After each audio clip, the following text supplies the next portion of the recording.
Halo sahabat, Assalamualaikum. Apa kabar? Semoga sehat selalu dan senantiasa berbahagia.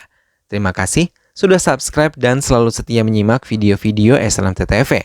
Semoga Tuhan Yang Maha Kuasa selalu memberikan rezeki yang berlimpah ruah dan juga berkah untuk sahabat-sahabat semua. SLMTTV kembali hadir menemani waktu bersantai sahabat dengan alur cerita film-film pilihan. Kali ini, SLMTTV menghadirkan sebuah alur cerita dari film yang berjudul Poikal Kutiral.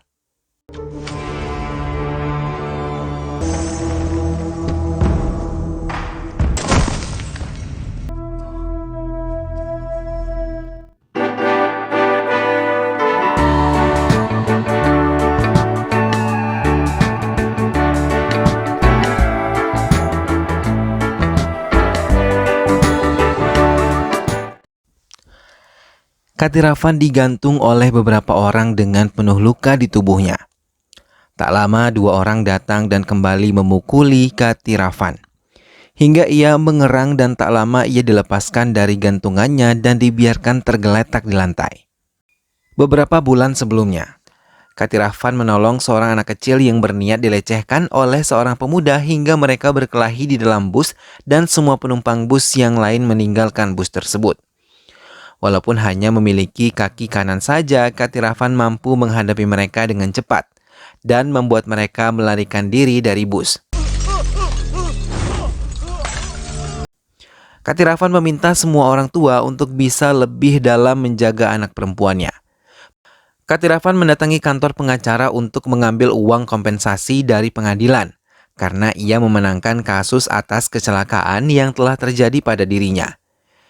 Ia ingat sekali kalau kecelakaan itulah yang menyebabkan ia kehilangan kaki kirinya dan juga istrinya hingga ia kini hanya tinggal bersama Magis, putri kecilnya. Katirafan berencana menggunakan uang tersebut untuk biaya pendidikan putrinya hingga ia dewasa kelak. Tapi Magis sendiri tidak setuju dan mengatakan uang tersebut lebih baik untuk membeli kaki palsu untuk ayahnya seperti yang ia lihat di YouTube. Mereka pun mendatangi rumah sakit untuk mendapatkan pemeriksaan kakinya agar kaki palsu yang didapatkannya sesuai dengan keluhan selama ini. Hingga akhirnya Katirafan mendapatkan kaki baru untuk dirinya. Bersama Magis, ia melatih kakinya untuk bisa disesuaikan dan Katirafan tidak lagi menggunakan tongkat. Tapi beberapa temannya yang tidak tahu kalau ayah Magis sudah tidak lagi menggunakan tongkat selalu membulinya. Magis bersama teman-temannya menampilkan penampilan terbaik mereka di acara sekolah yang dihadiri para orang tua termasuk Katirafan. Namun di tengah penampilannya Magis merasa pusing. Ia mencoba menahan tapi lama-kelamaan ia tidak sanggup hingga akhirnya ia pingsan. Mengetahui putrinya tidak dalam keadaan baik, Katirafan berlari menuju panggung dan memeriksa keadaan putrinya. Katirafan menggendong Magis untuk dibawa ke rumah sakit. Sampai di rumah sakit, Magis diperiksa secara detail oleh pihak dokter.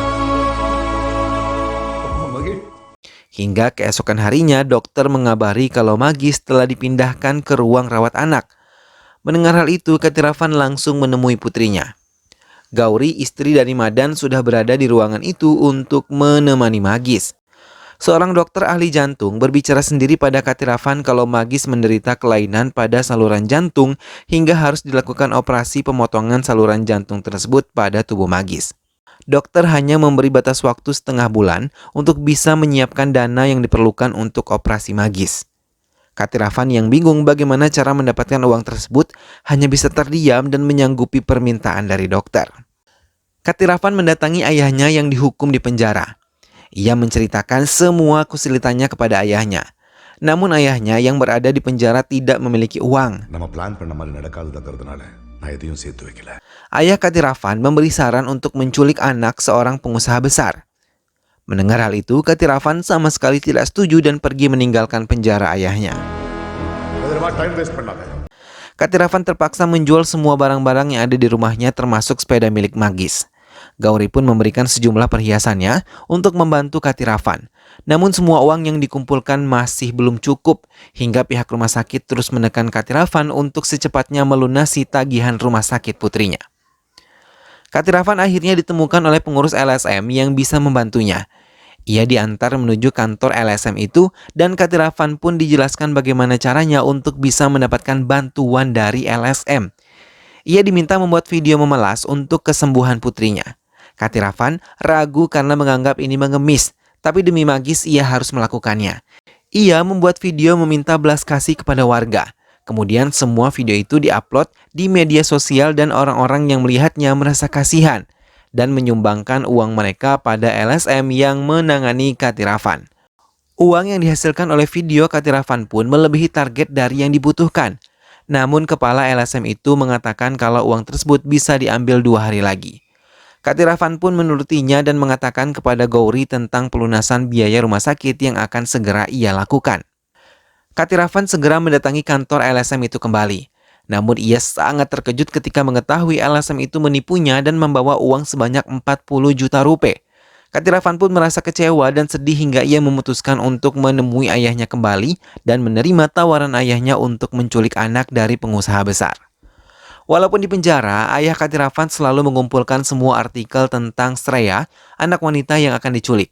Sreya adalah cucu dari Siva Subramaniam, pemilik perusahaan RMR Transcorp Import dan Ekspor terbesar di India.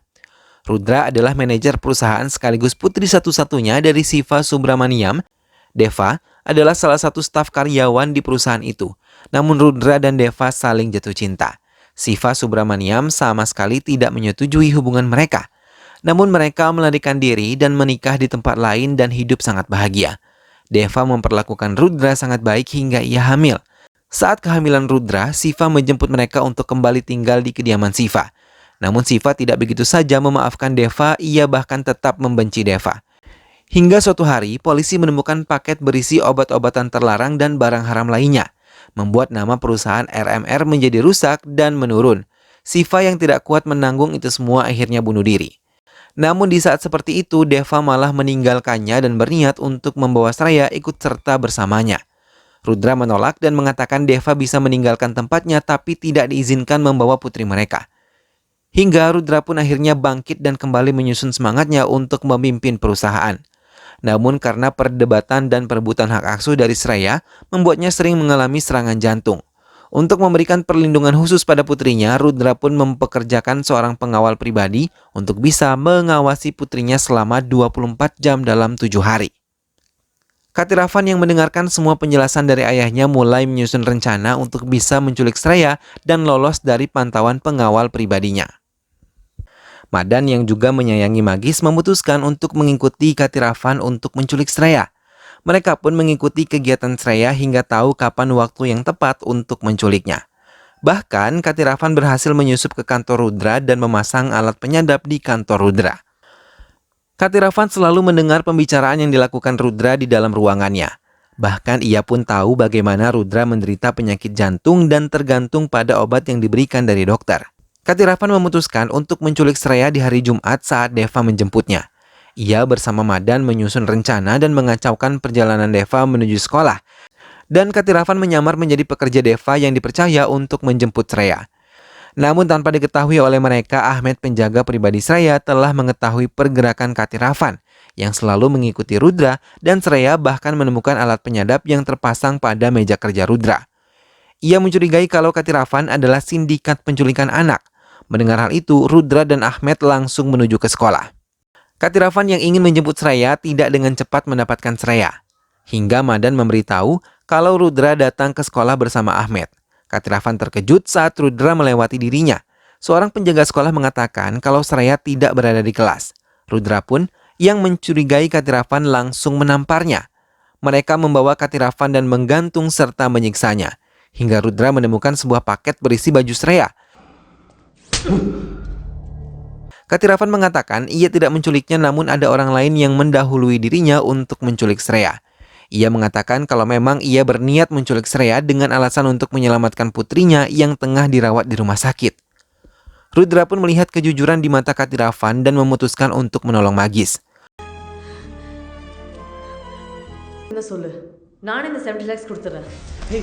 Mendengar hal itu, Katirafan mengajukan diri untuk bisa membantu Rudra mencari putrinya berada. Hal itu pun disetujui oleh Rudra dan ia diberi waktu 48 jam untuk bisa mencari putrinya. Bersama Ahmed, mereka mendatangi sekolah dan melihat rekaman kamera pengawas di sekolah dan melihat kalau Sreya menghilang saat mengambil bola di luar sekolah, bersamaan dengan melintasnya sebuah mobil pengangkut sampah. Namun pihak sekolah tidak menyadari hal itu. Katirafan mendapatkan 2 orang pengendara motor dengan merek yang sama juga ternyata mengikuti pergerakan Sreya dan Rudra selain dirinya. Mereka pun mendatangi dealer sepeda motor tersebut dan menekan manajer pemasaran untuk mengatakan identitas pemilik serta motor yang ada di rekaman tersebut. Manajer yang telah mendapatkan beberapa pukulan pun akhirnya mengatakan kalau sepeda motor tersebut dibeli oleh Dr. Manohar dari BR Child Care Hospital di Ponamale. Mendapatkan informasi itu, Ahmed dan Katirafan mendatangi rumah sakit dan menemui Dr. Manohar. Mereka menekan dokter tersebut untuk mengatakan semuanya, hingga ia mengakui kalau menculik anak-anak untuk dites darah dan diperjualbelikan organ dalamnya, serta mengirim mereka melalui pelabuhan dan menggunakan kontainer yang ada melalui Durai bagian pengiriman. Dr. Manohar pun dibawa untuk menuju terminal peti kemas. Namun di tengah perjalanan, Dr. Manohar ditembak dan mobil mereka dihadang oleh beberapa orang yang bersenjata api lengkap. Mereka pun menghujani mobil yang dikendari oleh Katirafan. Ahmed dan Katirafan keluar dari mobil mereka dan menghadapi semua anak buah Durai.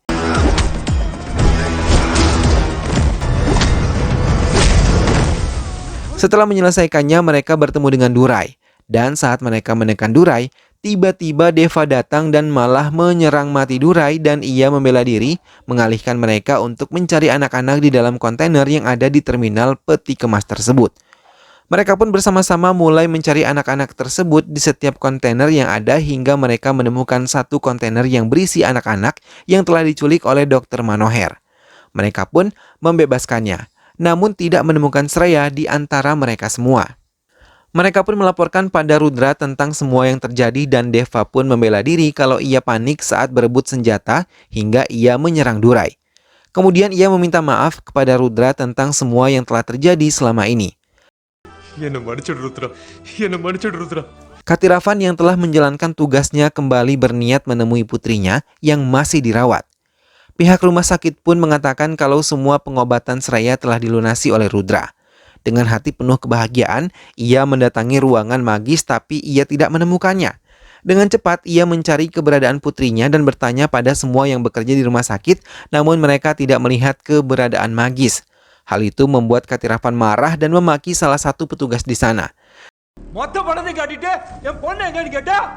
Tiba-tiba seseorang menelponnya dan mengatakan ia telah menculik magis dan meminta Katirafan bisa datang ke alamat yang telah ia kirimkan. Katirafan mendatangi sebuah gudang tua sesuai dengan alamat yang diberikan oleh si penelpon. Sampai di tempat itu, ia melihat Madan dan Gauri telah ditahan terlebih dahulu. Penculik itu pun menelponnya kembali dan menekannya untuk mengatakan pada Rudra kalau ia harus menyerahkan uang sebanyak 100 juta sebagai tebusan putrinya. Katirafan pun mengiyakan keinginan penculik dan menelpon Rudra. Mendengar hal itu, Rudra pun mendatangi tempat di mana mereka ingin bertemu. Rudra menyerahkan uang sebanyak yang diinginkan oleh penculik dan Katirafan pun kembali dibawa ke gudang tersebut setelah mencoba melarikan diri namun gagal. Di dalam gudang tersebut, ia sangat terkejut ketika melihat Deva membawa putrinya. Tak lama Madan dengan mudah melepaskan ikatannya dan mengaku telah bekerja sama dengan Deva untuk menculik putrinya sendiri. Deva menjelaskan ia ingin menguasai RMR seorang diri. Ia mengambil kesempatan saat bekerja di perusahaan itu untuk menjalani pekerjaan haramnya. Ia menyelundupkan obat-obatan terlarang dan semua uang palsu melalui kontainer milik Siva, karena tidak semua kontainer diperiksa isinya. Hingga saat polisi menemukan barang bukti, ia yang telah dengan sengaja melakukannya saat Siva hancur, ia sengaja menghabisi mertuanya dan menjadikannya tumbal. Ia berniat menguasai RMR, namun Rudra yang hancur malah bangkit dan tidak mempercayakan perusahaannya kepadanya. Deva memilih meninggalkan kediaman Rudra dan menjadi terlibat hutang hingga ia bekerja sama dengan mafia luar negeri. Mereka memberikan syarat untuk mengirimkan 25 anak kecil ke Afrika untuk bisa melunasi hutang Deva. Mendengar hal itu, Deva pun setuju. Tapi semua rusak karena Katirafan masuk ke skenario yang telah ia ciptakan dan ia berniat untuk menculik putrinya sendiri dan meminta tebusan pada Rudra karena ia membutuhkan uang. Namun ia juga mengatakan berencana untuk menghabisi Sreya dan akan membuat Rudra hancur, lalu ia perlahan-lahan akan menguasai RMR. Tapi Deva terkejut ketika Sreya tiba-tiba datang dan telah mendengar semuanya. Ia marah kepada ayahnya, namun ayahnya mencoba membujuknya agar Sreya tenang dan meminta anak buahnya untuk membawa Sreya menjauh dari tempatnya. Deva bersiap untuk menyerang Katiravan, tapi dengan cepat Katiravan menghantam kaki palsunya ke gardu listrik hingga terjadi ledakan kecil. Kesempatan itu digunakan oleh Katiravan untuk menyelamatkan Gauri. Sreya dan Magis masuk ke sebuah tempat dan ia sendiri bersiap menyerang mereka. Walaupun menggunakan satu kaki, ia mampu menghadapi mereka dan menghantam semua anak buah Deva dengan menggunakan besi, tapi Deva malah menghantam bagian belakang Katiravan hingga ia tersungkur jatuh dan berulang kali ia memukul bagian kaki Katiravan yang buntung. Namun teriakan Magis membuat Katiravan bangkit dan kembali melawan Deva. Namun, Deva menyerang Katiravan hingga membuatnya kembali terjatuh.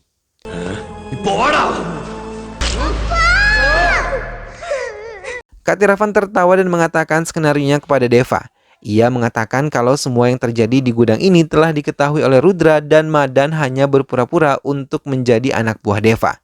Karena untuk menarik Deva masuk ke permainan mereka. Deva bergetar tapi ia tidak bisa berbuat banyak.